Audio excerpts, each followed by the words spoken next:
MİQ və sertifikasiya hazırlaşan müəllimlər.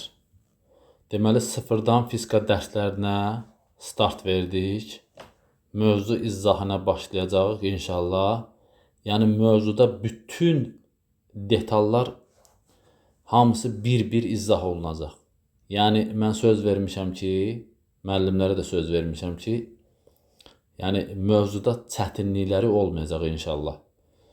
Deməli, başlayırıq inşallah düzxətli bərabər sürətli hərəkətdə. Deməli, cisim düz xət üzrə istənilən bərabər zaman fasiləsində bərabər yer dəyişmə qət edərsə, belə hərəkətə düzxətli bərabər sürətli hərəkət deyilir. Düzxətli bərabər sürətli hərəkətdə, yəni sürətin qiyməti və istiqaməti dəyişmir. Yəni, deməli, biz belə yazacağıq. V bərabərdir konstant. Biz bunu belə də yaza bilərik. Və ya Vx bərabər konstant. Yəni, bir fikir də nəzərinizə çatdırım. V bərabər konstant yazmaq olmaz. Bu, çevrə üzrə bərabər sürətli hərəkətdədir. Deməli, bərabər sürətli hərəkət təcilsiz hərəkətdir. Yəni, burada təcildə sıfırdır, qüvvədə sıfırdır. İndi bərabər sürətli hərəkəti qısaca bir izah edeyim. Bu bərabər sürətli hərəkət nədir? Yəni ki, məsələn, bir dənə cisimimiz var. Sürəti V-dir. Bir müddət keçəndən sonra bu cismin sürəti yenə V olur. Sonra yenə V olur. Sonra yenə V olur. Yəni, zaman keçir, sürət dəyişmir. Yəni, bu olsun zamanın 0-cı anı, bu olsun zamanın 1-ci anı, bu olsun zamanın 2-ci anı, bu olsun zamanın 3-cü anı. Yəni, T bərabər 0, T bərabər 1, T bərabər 2, T bərabər 3. Aha, deməli, burada görürük ki, deməli, 0 ilə 1 arasında 1 saniyə zaman var. 1 ilə 2 arasında 1 saniyə zaman var. 2 ilə 3 arasında 1 saniyə zaman var. Zaman keçir, sürət dəyişmir və bərabər yollar gedir. S qədər yol gedir. Yenə S qədər yol gedir, yenə S qədər yol gedir. Və burada bir dənə fikir də nəzərinizə çatdırmaq istəyirəm. Zamanın 0-cı anında başlanğıc sürət 0 ola bilməz. Ola bilməz. Yəni, bərabər sürətli hərəkət deyəndə biz dərhal nəyi nəzərdə tuturuq? Yəni, Vx zaman oxuna paraleldir. Görürsünüz? Burada özünüz də fikir verin. Bax, zamanın 0-cı anda sürət müəyyən bir qiymətdən başlayır. Məsələn, tutaq ki, 10 və yaxud da -10. Ona görə biz deyirik, zamanın 0-cı anında başlanğıc sürət 0 ola bilməz. Təcil zaman qrafiki də belədir, bax. Təcilin zamandan asılı qrafiki 0-dan başlayır. Yəni, bərabər sürətli hərəkət təcilsiz hərəkətdir. Eyni zamanda qüvvə də 0-dır. Bu belə. Deməli, dəyərli müəllimlər, düzxətli bərabər sürətli hərəkəti, bax, bura yazıram, düzxətli bərabər sürətli hərəkəti xarakterizə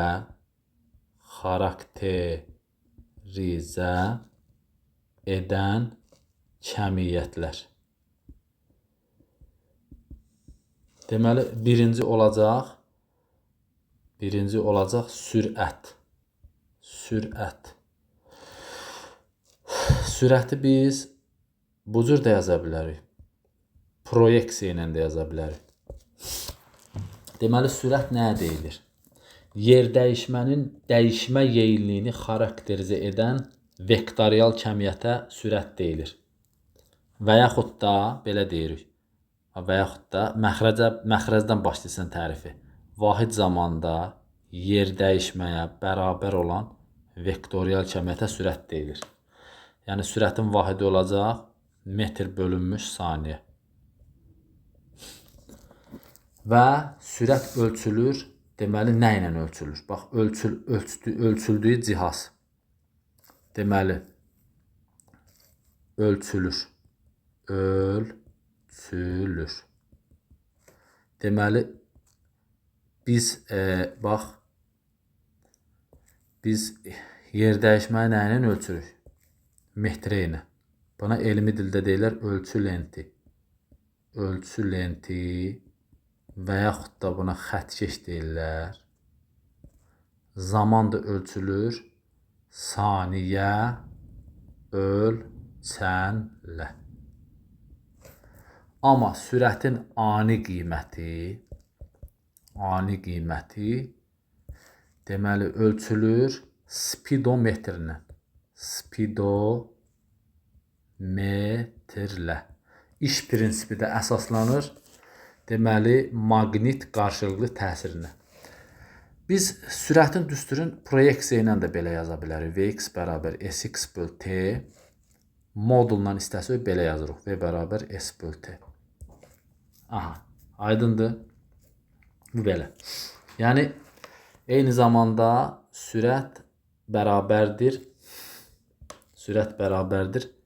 yer dəyişmənin zamana görə birinci tərtib törəməsi və yaxud da koordinatın zamana görə birinci tərtib törəməsi. Belə.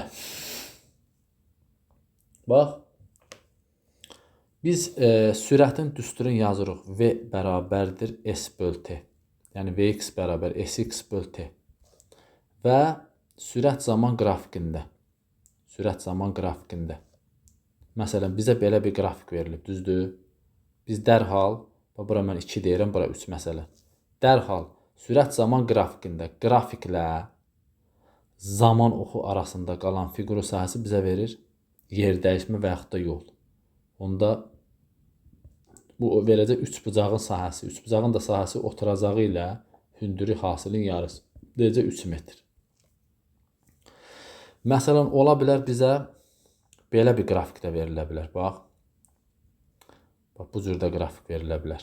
Məsələn, bura olsun 2, bura olsun 4, bura olsun t, mənfi 10, 0. Mən geniş izah edəcəm bu mövzunu. Geniş Vx. Burada da sahəni tapanda bəzən müəllimlər götürüb bax bunu yazır. Bunu belə yazmaq olmaz. Sahə nədir? Yəni qrafiklə zaman oxu arasında qalan hissə. Sahə budur. Birinci sahə budur, ikinci sahə də budur. Deməli, bu olacaq S1, bu olacaq S2. İndi S1 nə olacaq? Üçbucağın sahəsi. Bu oturacağı 2-dir. Hündürü 2 oturacaq arasındakı məsafə. Daha doğrusu üzr istəyirəm. Oturacaq budur, bax. Oturacağı çəkdim 2. Hündürlük budur, bax, hündürlük. Deməli, oldu 10 böl 2. Eləcə 10 metr. Bu fiqurun sahəsi isə oturacağı 2-dir. Yazdım 2. Hündürlük, bax bu. Mənfi 10 böl 2. Bu da eləcə mənfi 10 metr. Yəni, bəzən müəllimlər götürüb, məsələn, yolu tapanda bəzən müəllimlər götürüb, məsələn, misal üçün deyirəm, ha. Düzdür, bunu, məsələn, 99%-dən 1%-i buna belə bir səhvə yol verir, amma belə səhvə yol vermək olmaz. Yolu tapanda həmişə sahələrin modullarını toplayırsan. Yəni, bu da eləyir 20 metr. Amma yer dəyişməni tapanda elə sahələrin özlərini toplayırsan. Bu da verəcək 0. Və s. Bax, məsələn, indi sürət zaman qrafikinə aid bir dənə incə bir məsələyə toxunacağım. Məsələn, Vx-t qrafiki verilib bizdə. Belə bir qrafik verilib, məsələn, bizə. Deməli, tutaq ki, bura olsun 1, məsələn, bura olsun 2, bura olsun 3, məsələn, burada olsun 4, bura olsun 10, misal üçün. Məsələn, 1 saniyədə cisim nə qədər yol gedib? Yəni, bunu biz bilirik də. Avtomatik bax, bu sahəni tapırıq da. Yəni, 1-i 10-a vururuq, eləyir 10 metr. İndi 2 saniyədəki yolu tapanda eyni qaydanı bura tətbiq edirik. Yenə, bax, bu sahəni tapırıq, bax, bu sahəni. Yəni, bax, bunu tapırıq, düzdür? Yəni, 2-ni 10-a vururuq, eləyir 20 metr. Məsələn, 3 saniyəni tapanda S3. Yenə də bax, bu sahəni tapırıq. Bu da eləcək, məsələn, 3 vur 10, 30 metr. 4 saniyəni tapanda yazırıq belə. 4-ü 10-a vururuq. İndi deyəcəm o hardan gəlir. Bax bu qrafikin altındakı sahə. Yəni bax bu. Aha, indi bir dənə incə bir məqama toxunacaq. Məsələn, bizə desə ki, birinci saniyədə bu nə qədər yol gedib? Məsələn, desə ikinci saniyədə bu nə qədər yol gedib? Məsələn, desə üçüncü saniyədə bu nə qədər yol gedib? Məsələn, desə dördüncü saniyədə bu nə qədər yol gedib? İndi bunu tapacağıq. Bax, birinci deyəndə 0-dan 1-in arasındakı sahə nəzərdə tutulur. Yəni bunu mən belə yazıram ki, sizə tam aydın olsun. 1 vur 10 bərabər 10 metr. İndi ikinci saniyə deyəndə bu 1 ilə 2-nin arasındakı sahə nəzərdə tutulur. Ona görə bunu yazacağım 1, 2. Yəni yenə də 1 vur 10, 10 metr. Məsələn, üçüncü saniyə deyəndə avtomatik 2 ilə 3-ün arasındakı sahə nəzərdə tutulur. Yəni bu sahə. Bu sahədə oturacağı 1-dir, hündürü də 10-dur. Bu da olacaq, elə belə yazıram. 2 ilə 3, yenə 1 vur 10, bərabər 10 metr. Məsələn, 4-cü saniyə deyəndə, yenə bu sahə nəzərdə tutulur. 3 ilə 4-ün arasındakı sahə. 3, 4. Bu da eləcək, deməli, yenə 1 vur 10. Deməli, burada görürəm ki, bunun fiziki mənası odur ki, biz yazırıq, V bərabərdir 10 metr böl saniyə. Bunun fiziki mənası odur ki, yəni zaman keçir, sürət dəyişmir. Yəni elə zaman keçir, zaman keçir, sürət dəyişmir. Zaman keçir, sürət dəyişmir. Zaman keçir, sürət dəyişmir. Zaman keçir, sürət dəyişmir.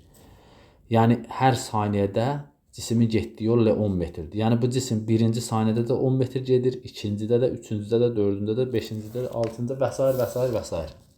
Aydındır? Yəni bu bərabər sürətli hərəkətin fiziki mənası budur. Aydındır? İndi cisimlərin, tutaq ki, bir dənə adi bir misal deyirəm, məsələn. Bax, belə bir məsələ var. Bax, bu hissələr də görürsən ki, müəllimləri çaşdırır. Bizə 2 dənə qrafik verilib. Məsələn, bura 30-dur, bura -30-dur. Məsələn, bura olsun, tutaq ki, 20. Misal üçün deyirəm, 20 olmasın, olsun, tutaq ki, 40 olsun, misal üçün, T. Bu olsun Vx T. İndi bizə deyir ki, sürətin proyeksiyasının zamandan asılı qrafikləri verilmişdir. Cisimlər arasındakı məsafəni tapın. Özdə məsələdə deyir ki, cisimlərin başlanğıc koordinatları eynidir. Məsələn, bu olsun A cisimi, bu olsun B cisimi. İndi biz nə edəcəyik? Avtomatik sahəni tapacağıq. Sahə ilə gedək. Birinci A-nın altındakı sahə. SA. Deməli, 40-ı 30-a vururam. Eləyir 120 metr. Bir də ki, B-nin altındakı sahə də budur. Ne olacaq? SP bərabərdir. Bu eləyəcək, bu da eləyəcək 120 metr. İndi burada əsas məsələyə keçirik, bax. Cisimlərin başlanğıc koordinatları eyni nə deməkdir? Yəni, hər iki cisim eyni yerdə dayanıb. Bu deməkdir. Fikir verin. Deməli, A cisiminin sürətinin proyeksiyası müsbətdir. Amma B cisiminin sürətinin proyeksiyası mənfidir. Yəni, A cisimi x-ox istiqamətində edib 120 metr. Fikir ver. Gəldi bura. 120 metr. Amma B cisiminə baxaq. B cisimi gəldi. X-oxun əksinə 120 metr. İndi bunlar arasındakı məsafəni tapanda biz nə edirik? Bunlar arasındakı məsafə tapanda toplayacaq məsafəni. Yəni, biri buradan bura gəldi, biri də buradan bura gəldi. Məsafə toplanacaq. Eləcək nə? 240 metr. Yəni, bu tipli suallarda biraz diqqətli olmaq lazımdır. İndi başqa birisini yazıram, Məsələn, belə bir qrafik verib bizə, misal üçün. Tutaq ki, VXT qrafiki verib. Bu olsun, deməli, B cisimi. Bu da olsun, məsələn, A cisimi. Deməli, bunu verib 60, misal üçün, bunu verib bizə 30. Tutaq ki, burada olsun, misal üçün 7. Deyir ki, sürətin proyeksiyasının zamandan asılılıq qrafiki verilmişdir. Cisimlərin başlanğıc koordinatları eynidir və cisimlər arasındakı məsafəni tapmaq lazımdır. Yenə də birinci A-nın altındakı sahəni tapırıq. Bu A-nın altındakı sahə budur. Bax, bunu tapanda deməli 60-ı vururam 7-yə, eləyir 420 metr. İndi B-nin altındakı sahə isə bax budur. Bax bu. Burada da yenə də 30-u vururam 7-yə, bu da eləyir 210 metr. İndi bax, yenə də x oxunu çəkirəm, bax x oxunu çəkirəm. Yenə də cisimlərin başlanğıc koordinatları eyni o deməkdir ki, hər iki cisim eyni yerdə dayanıb. Bax, fikir verək. Birinci cisim də x oxu istiqamətdə edir 420. Bax, birinci cisim, yəni A cisimi x oxu istiqamətində edir 420. Yəni buradan gəlir, buradan gəlir bura. 420. Amma ikinci cisim isə x oxu istiqamətində gəlir nə qədər? 210 metr. Fərz elə ki, bura gəldi də bu. 210 metr. Baba gəldi bura. İndi bunlar arasındakı məsafə nədir? Bunlar arasındakı məsafə budur da. Bax, bu məsafə. Bizdən bunu soruşur. Bunu. Bu məsafəni tapmaq üçün ümumi 420-dən 210-u çıxırıq da.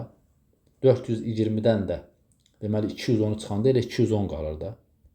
Deməli, cisimlər arasındakı məsafə nə qədər imiş? 210 metr imiş. Aha. İndi sürət zaman qrafikində belə bir qayda da var. Əgər cisim x oxu istiqamətində hərəkət edirsə, onun sürətinin proyeksiyası müsbətdir. Yəni cisim tutaq ki, x oxu istiqamətdə nə deməkdir? Yəni cisim bu istiqamətdə hərəkət edir. Amma əgər sürətin proyeksiyası mənfidirsə, həmin cisim x oxunun əksinə hərəkət edir. İndi bərabər sürətli hərəkəti xarakterizə edən ikinci kəmiyyət adlanır yer dəyişmə. Yer dəyişmə vektorial kəmiyyətdir. Vektorial kəmiyyəti biz proyeksiya ilə də ifadə edə bilərik. Yəni bunun tərifini də yazmıram, elə sözlə deyirəm. Yəni cismin başlanğıc vəziyyətini onun son vəziyyəti ilə birləşdirən istiqamətlənmiş düz xətt parçasına yer dəyişmə deyilir. Yəni yer dəyişmə yalnız düz xətt boyunca baş verir. Mexaniki hərəkət zamanı yer dəyişmə sıfırda ola bilər. Yəni tərif də nədir? Cismin başlanğıc vəziyyəti budur. Bu olsun x0. Son vəziyyəti də nədir? X. Bu da olsun B nöqtəsi.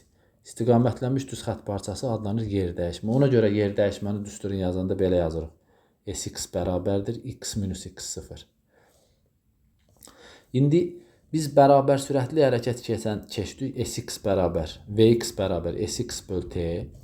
Biz buradan Sx-i tapa bilərik. Vx vur T. Bax, buna deyirlər bərabər sürətli hərəkətdə yer dəyişmə düsturu və yaxud da biz bunu belə də yaza bilərik. X sıx x0 kimi də ifadə edə bilərik. Deməli, yer dəyişmənin modulunu yazsaq olacaq Vt. Bu heç. Yer dəyişmə bərabər sürətli hərəkətdə yer dəyişmənin proyeksiyası bərabər sürətli hərəkətdə xəttidir. Yəni biz qrafiki bu cür də çəkə bilərik, qrafiki bu cür də çəkə bilərik. Əgər qrafik x üzü yuxarı gedirsə, yəni x oxu istiqamətdə edirsə, onun proyeksiyası müsbətdir. X oxunun əksinə gedirsə, onun proyeksiyası mənfidir. Yer dəyişmənin vahidi metrdir. Və ölçülür ölçü lenti xəttkeşinə. Bax, yer dəyişmənin modulunun isə zamandan asılılıq qrafiki bax bu cürdür. Yer dəyişmənin zamandan asılılıq qrafiki olacaq bax xətti. Bax, burada alfa bucağı yaranır. Deməli, S-i paralel bura köçürdə bilərik də, düzdür? Bu da T-dir. Onda bucağın tangiyesi bərabərdir. Tangiyesi, qarşıda duran katetin bitişik kateti olan nisbəti. Yəni, S-in T olan nisbəti bu da bizə verir sürətin modulu. Deməli, üçüncü kəmiyyət adlanır bizdə. Üçüncü kəmiyyət bərabər sürətli hərəkəti xarakterizə üçüncü kəmiyyət adlanır gedilən yol. Gedilən yol. Gedilən yol S-lə də işarə olunur. L-lə də işarə olunur. Özdə trayektoriyanın uzunluğuna bərabər olan müsbət skalyar kəmiyyətə gedilən yol deyilir. Yol müsbət skalyar kəmiyyətdir və yolun düsturu belədir. S bərabərdir V vur T. Yadınızda saxlayın. Yol qrafiki həmişə zaman oxundan uzaqlaşan qrafikdir. Bax, zaman oxuna yaxınlaşa bilməz. S-in T-dən asılı qrafiki bu cürdür. Burada alfa bucağı var. Bunun kimi, yuxarıdakı kimi. Yenə də S-i paralel bu tərəfə köçürdürəm. Bu da T-dir. Bucağın tangensiyası bərabərdir. S böl T. Bu da verir sürətin modulu. Dördüncü kəmiyyət bərabər sürətli hərəkəti xarakter edən dördüncü kəmiyyət adlanır koordinat. Koordinat. Yəni X ilə işarə olunur. Koordinat. Biz bayaq koordinatın düsturunu yazdıq. Vx bərabərdir yazdıq Sx böl T və Sx-in də yerinə yazarıq X minus X0 böl T. Burada bir çətin bir şey yoxdur. Yəni biz bax bu ifadə ilə bu ifadəni bərabərləşdiririk və koordinatın düsturunu alırıq.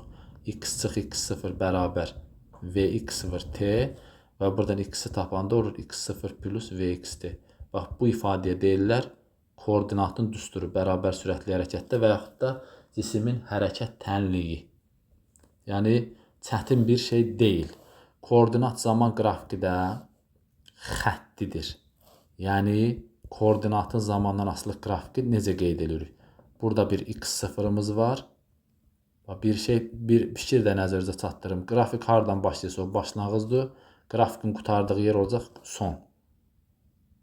Bu da zaman oxudur. Bax burada görsən bir dənə alfa bucağı var.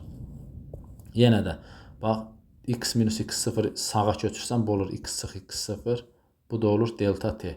Deməli buradan alıram ki bucağın tangensiyası bərabərdir x minus x0 böl t. Bu da bizə verir sürətin proyeksiyası. Deməli çətin bir şey yoxdur. Sadəcə ümumiyyətlə elm öyrənmək istəyən, bax bəzən müəllimlər mənə sual verir. Müəllim mən yəni çox zəifəm. Mən necə bal yığa bilərəm yoxsa yox. Yəni o müəllim də yəqin ki məni eşidir. Yəni ümumiyyətlə dəyərli müəllim, hər bir elm olsun, istəyir sənət olsun, fərqi yoxdur. Hər bir sənətdə ümumiyyətlə insan əziyyət çəkməlidir. İnsan əgər əziyyət çəkmirsə, heç vaxt onun bəhrəsini görə bilməz. Məsələn, bizə bax belə bir qrafik verir. Sürət, koordinat zaman qrafiki. Bax, burada fikir verin. Əgər düz xətt yuxarı gedirsə, buna belə deyilir elmi dildə. Cisim x ox istiqamətdə hərəkət edirsə, onun proyeksiyası müsbətdir. Bizə indi belə bir qrafik verirsə, koordinat zaman qrafiki. Bax. Burada fikir verirsiniz, cisim x oxun əksinə gedir. Burada sürətin proyeksiyası nədir?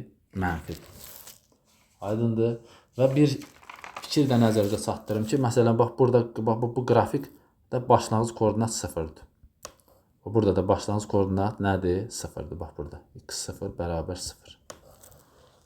İndi bunları mən tam ətraflı izah edəcəm. Məsələn, belə bir qrafik verirsə sizə, koordinat zaman qrafiki.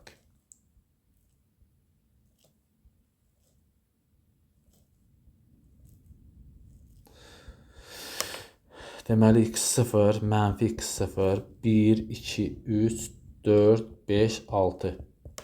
Burada fikir verirsiniz. Birinci cisim x ox istiqamətdədir.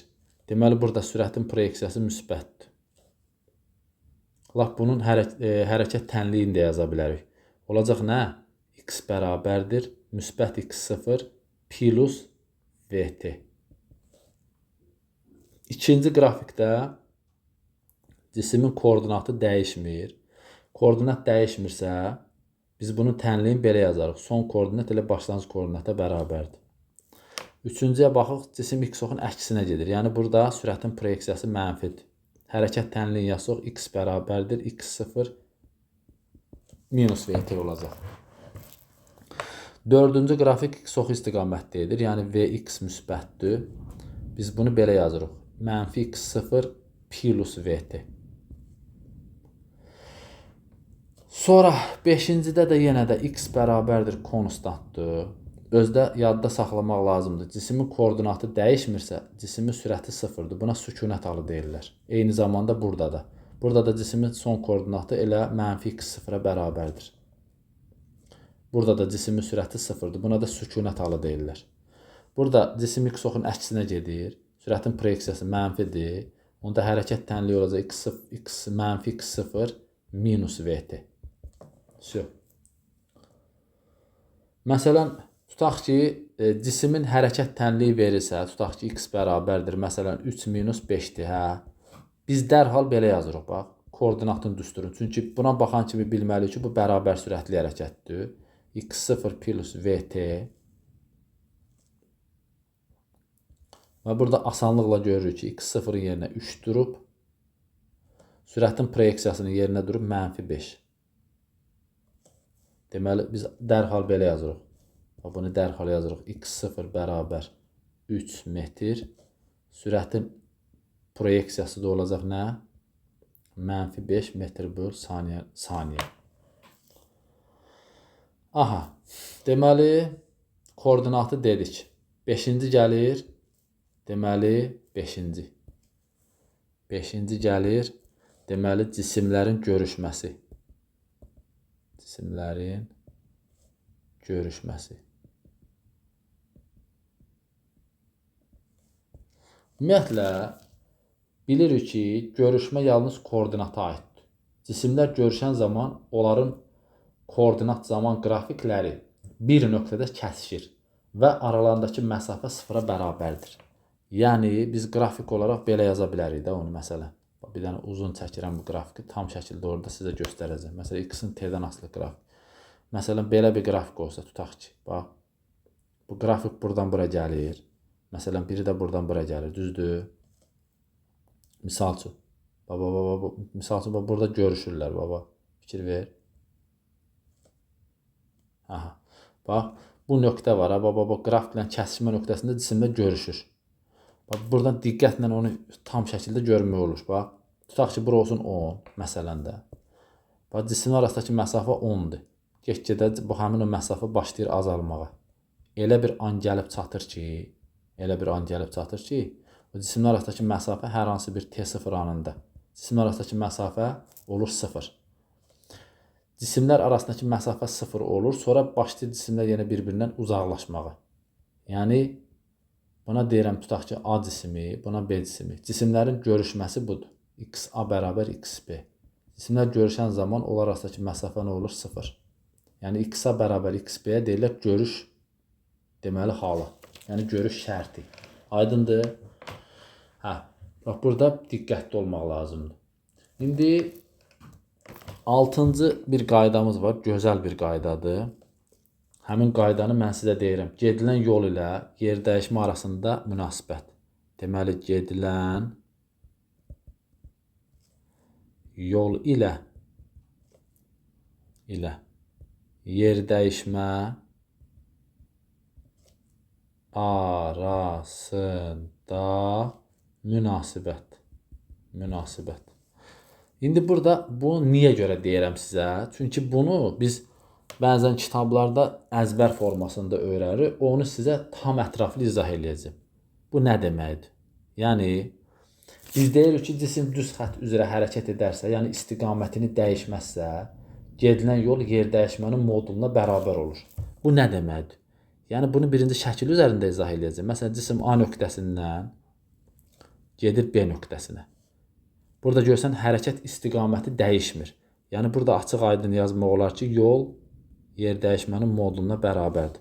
Bunu biz bəs qrafikdə biz necə başa düşək? İndi qrafikdə izah edəcəm. Bax, məsələn, koordinat zaman qrafiki verilir bizə, hə? Qrafik belə də ola bilər. Biraz əyilər, düzdür? Bax, burada fikir veririk. Bax, cisim x oxu istiqamətdə hərəkət edir. Yəni, burada hərəkət istiqaməti dəyişmir. Deməli, yol yer dəyişməyə bərabərdir. Yol bərabərdir yer dəyişmənin moduluna. İndi başqa bir qrafik çəkirəm, bax. Başqa bir qrafik çəkirəm. Koordinat zaman qrafiki. Bax, bu cür qrafik çəkirəm bir dənə, bax. Diqqətlə fikir verin. Burada da fikir verin, bax. Cisim burada dayanıb. Buna sükunət halı deyirlər. Sükunət, cisim dayanıb burada. Sonra x ox istiqamətdə hərəkət edir. Yenə burada. Bax, yenə burada. Yol yer dəyişməyə bərabərdir. Bəzən müəllimlər sual verir. Müəllim, bəs buradan da başlayıb hərəkətə. Başlasın da, burada hərəkət yoxdur. Buna sükunət halı deyirlər. Buradan sonra başlayıb. Buradan sonraki hala baxırıq. Sonra, məsələn, belə də qrafik verə bilər bizə. Bax, koordinat zaman qrafiki, məsələn, belə də verə bilər. Burada da eyni qaydadır. Bax, cisim sükunətdədir. Bax, bura sükunət halıdır. Buradan sonra başlayır hərəkət eləməyə. X oxun əksinə hərəkət eləyir. Yəni, burada istiqamət dəyişmir ki, yenə də yol yer dəyişmənin deməli moduluna bərabərdir. Aydındır? Yenə də yol yer dəyişmənin moduluna bərabərdir. Məsələn, belə də olsa yenə qrafik. Misal üçün, bax, tutaq ki, bir dənə adi bir qrafik çəkirəm yenə də. Bax, burada da fikir verin. Burada da cisim sükunətdə olub, buranı biz saymırıq. Sonra x ox istiqamətdə hərəkət. Yenə burada yol yer dəyişməyə bərabərdir. Bəs onda, məsələn, sürət zaman qrafiki versə necə? Məsələn, sürət zaman qrafiki versə biz necə bilərik cisim istiqamətini dəyişib yoxsa yox? Məsələn, bax, biz bilirik ki, qrafik müsbətdə qurulub da. Yəni, birinci bərabər sürətli hərəkət eləyir. Sonra bərabər yavaş. Ümumiyyətlə, bax, burada bir dənə şeyə fikir vermək lazımdır. Sürət müsbətdir. Yəni, istiqamət o vaxt dəyişərdi ki, bu qrafik mənfiyə keçərdi. Onda istiqamət dəyişərdi. Ona görə, bax, burada yol yer dəyişmənin moduluna bərabərdir. Və yaxud da, məsələn, sürət zaman qrafiki belə də olsa. Misal üçün, bax, belə də olsa, fikir ver. Yenə də burada istiqamət dəyişmir. Çünki qrafik müsbətdədir. Sürət zaman qrafikindən söhbət gedir. Əgər qrafik mənfiyə keçsə, avtomatik deyərik ki, istiqamət dəyişib. İndi başqa birisini yazım ki, tam şəkildə aydın olsun. Məsələn, sürət zaman qrafiki belə də olsa, yenə istiqamət dəyişmir. Məsələn, tutaq ki, belə. Yenə burada istiqamət dəyişmir. Çünki qrafik haradadır? Müsbət tərəfdə. Yenə burada yol yer dəyişməyə bərabərdir. Moduluna bərabərdir. İndi ikinci hal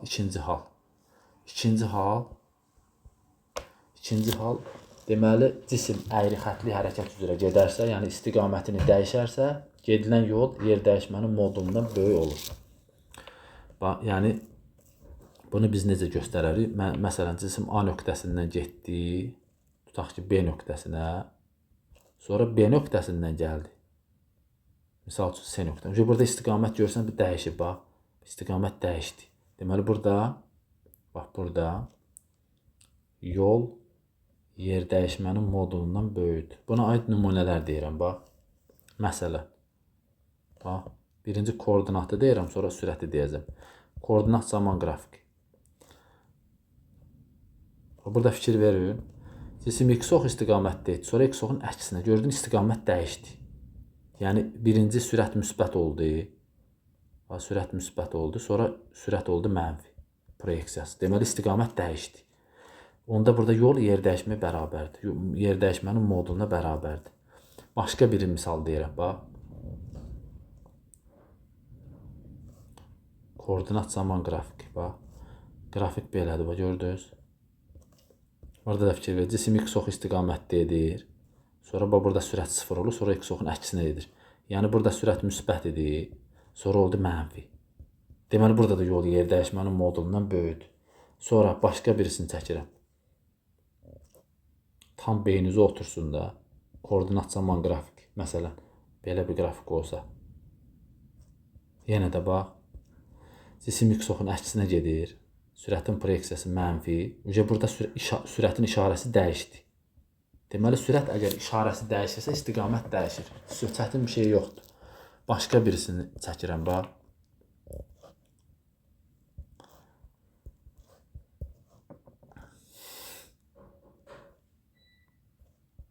Burada da Cisim x ox istiqamətdə edir, sürətin proyeksiyası müsbət. Sonra bax cisim yanır, sonra x oxun əksinə gedir. Demək yenə istiqamət dəyişdi. Bəs indi sürət zaman qrafikində necə istiqamət dəyişir? Bu çox sadə. Bax. Bax qrafik belə olsa, sonra yenə çəkib, sonra üstündə izah eləyəcəm. Məsələn, VXT qrafiki.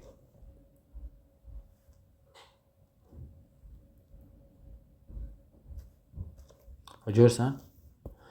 Sürət əvvəl müsbət olub. Bax, sürət əvvəl müsbət olub. Yəni, sürətin proyeksiyası əvvəl müsbət olub. Yəni, müsbətdə olub qrafik. Sonra mənfidə olub. Bax, sonra mənfidə olub. Deməli, istiqamət dəyişib özə bir dəfə. Bura bax, diqqətlə fikir ver. Əvvəl qrafik müsbətdə olub. Sonra bax, burada dəyişib. Sonra olub mənfidə. Yenə burada istiqamət dəyişib. İstiqamət dəyişdiyinə görə yol yer dəyişməyinin modulundan böyükdür. İndi aydın oldu da nə vaxt yol yer dəyişmədən böyük olur, nə vaxt yol yer dəyişməyə bərabər olur. Aydındır. Deməli, bu oldu düz xətli, bərabər sürətli hərəkətin izahı. Diqqətinizə görə sağ olun. Növbəti dərs düz xətli, dəyişən sürətli hərəkət, yəni bərabər təcilli hərəkətin izahını tam şəkildə verəcəm. Sağ olun, sağlıqla qalın.